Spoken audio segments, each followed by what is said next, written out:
베네수엘라 대통령의 협박. 내가 지면 베네수엘라는 피바다. 여러분, 이게 현직 마두로 베네수엘라 대통령이 선거 기간 중에 한 이야기입니다. 이렇게 말입니다. 내가 대선에서 패배할 경우 동족 간 내전이 벌어져 나라가 피바다가 될 수 있다. 이렇게 말입니다. 야, 저는 현직 대통령이 이런 진짜 섬뜩한 온몸이 쪼그라드는 그런 단어를 선거 유세 기간에 썼다는 자체가 진짜 충격적이에요. 이게 지금 야당 단일 후보에게 지고 있기 때문에 이 말이 나온 거거든요. 지금 현재까지 보면 야당 우르티아 후보에게 보면 너무나 차이 납니다. 여론조사를 해봤더니 니콜라스 마두로는 9.8% 기록하고 있고요. 에드문드 곤잘레스 우르티아는요 지금 61.1%예요. 이렇게 워낙 차이가 나니까 현직 대통령이 지금 국민을 상대로 협박을 하고 있다는 뜻이에요. 제발 내가 이기게 해달라. 베네수엘라의 피바다가 되지 않으려면 이기게 해달라. 이런 얘기를 하고 있는 겁니다. 심지어 뭐라고 이야기하는가 하면요. 베네수엘라의 운명이 우리의 승리 여부에 달려 있는데 참 웃기죠. 파시스트들이 피바다 동족 상잔의 내전을 피해가려면 선거 역사상 최대의 압승이 보장되어야 한다. 이게 여러분 최대의 압승이 될까요? 아마 최악의 패배가 되면 몰라도 최대의 압승은 거의 불가능할 것 같습니다. 이렇게 되면 여러분 이게 대통령 선거가 이제 며칠 안 남았잖아요. 선거가 끝난다고 하더라도 이거 굉장한 충격으로 다가올 것 같습니다. 베네수엘라가 다시 최악의 상태로 대혼란으로 가는 것은 아닐까 이렇게 이야기하고 있습니다. 여러분 원래 베네수엘라는요 굉장히 부자 나라입니다. 지금 석유의 매장량이 전 세계 1등이다 이렇게 이야기할 정도로 베네수엘라는요 굉장히 좋습니다. 게다가 지금 베네수엘라 자체는요 여러분도 이게 베네수엘라가 원래 이렇게 나쁜 나라가 아니었습니다. 과거는요 지금 베네수엘라가 풍부한 천연자원 석유도 많고 석탄도 많았잖아요. 게다가 베네수엘라 그 미인대회 하면 미인들이 진짜 많았습니다. 뷰티 산업이라고 이야기할 정도로 베네수엘라가 난리가 아니었거든요. 게다가 진보와 보수가 민심의 향배에 따라서 정권을 주고받는 그런 양당 체제를 유지를 해서 남미의 모범 국가다 이렇게 이야기할 정도로 베네수엘라가 진짜 잘 나가는 나라였습니다. 그러던 그 나라가 1999년에 군부 출신이죠. 우고 차베스. 이 좌파입니다. 좌파. 우고 차베스가 집권을 하고 나서부터는 나라가 폭삭 망했어요. 왜냐하면 주요 산업 특히 석유 기업이겠죠. 주요 산업을 국유화했고요. 그리고 돈 뿌리기 시작합니다. 무상복지 정책으로 세금을 들여다 부었습니다. 그러면서 서민이나 빈곤층의 지지를 끌어냈고요. 그 와중에 국가 경제는 파탄으로 몰려갔지요. 그러다가 차베스가 2013년인가요? 사망을 하게 됩니다. 그 뒤를 니콜라스 마두로가 이어받았거든요. 그런데 니콜라스 마두로가 되고 나서 경제가 더 망가졌어요. 그야말로 박살나게 망가졌습니다. 경제가. 어느 정도 망가졌느냐. 여러분 보세요. 2013년에 마두로가 집권할 때만 하더라도 연간 물가 상승률이 40.6%였거든요. 그런데 2018년을 보십시오. 65,370%입니다. 이게 물가예요? 아마 물가라고 보기는 좀 그렇죠. 65,370%면 이게 여러분도 아시겠지만 밥 한 그릇 먹으려고 그러면 65,370%의 어떤 물가가 올라갔다면 여러분들 어떻게 합니까? 화폐를 싣고 가면요. 그냥 한리학가 싣고 가야지 밥 한 그릇 먹을 수 있다는 뜻이에요. 예. 이게 뭐 하나는 막 이렇게 막 끌고 가야 돼. 이렇게 가져가도 아마 밥을 못 먹을 겁니다. 물가가 그렇게 올라가. 2019년에도 마찬가지고 2020년에도 2,360%예요. 예. 올해도 100% 전방하거든요. 그러면 지금 베네수엘라에서는 돈이 필요할까요? 돈 자체가 의미가 없는 거죠.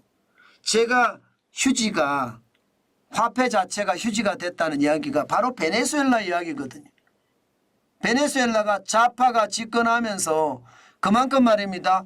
우고 차베스 시절에 나라가 망한 데다가 니콜라스 마두로 시절에 나라가 더 망해서 지금은 최악의 사태가 됐다는 뜻이 물가가 이렇게 올라가니까 지금 국민들이 더 이상 두고 못 보겠다 이렇게 나오는 거죠.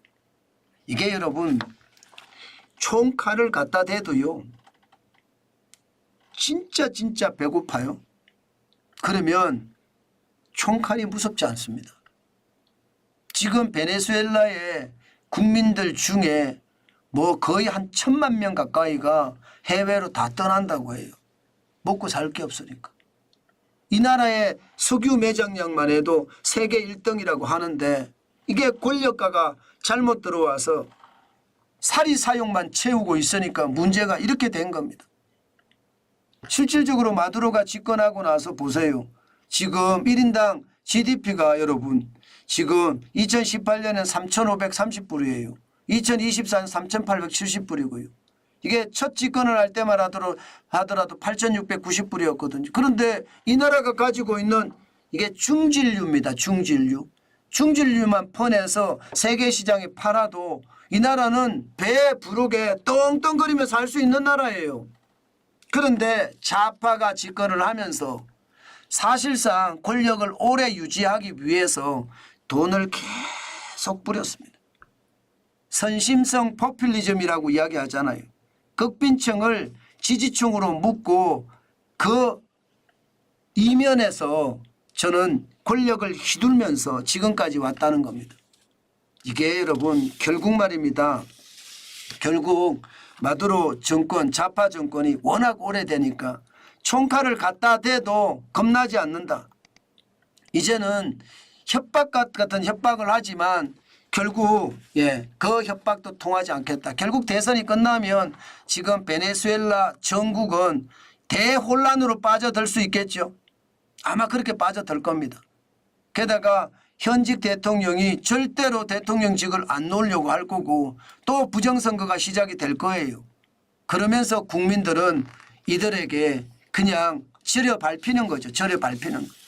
저는 이게 여러분 지금까지 최악의 사태가 벌어진 핵심적인 이유라고 생각합니다. 오죽했으면 여러분 브라질의 룰라 대통령이 좌파 대통령이잖아요. 룰라 대통령이 뭐라고 이야기하나 하면요. 지금 베네수엘라 같은 경우는요. 민심에 역행하지 말고 선거 결과를 받아들이라. 이렇게 브라질의 룰라 대통령조차도 지금 경고를 하고 나섰을 정도입니다. 저는 포퓰리즘이 이렇게 무섭다 해요. 포퓰리즘이. 원래 베네수엘라는 천연자원이 차고 넘치면서 뷰티 산업이 발전될 정도로 나라가 부강했던 나라예요. 이런 나라를 좌파가 집권하면서 다 말아먹은 거죠. 거덜내버린 거죠. 제가 이러다가 베네수엘라행 특급 열차 산다 이런 이야기 많이 나오잖아요. 그게 이겁니다.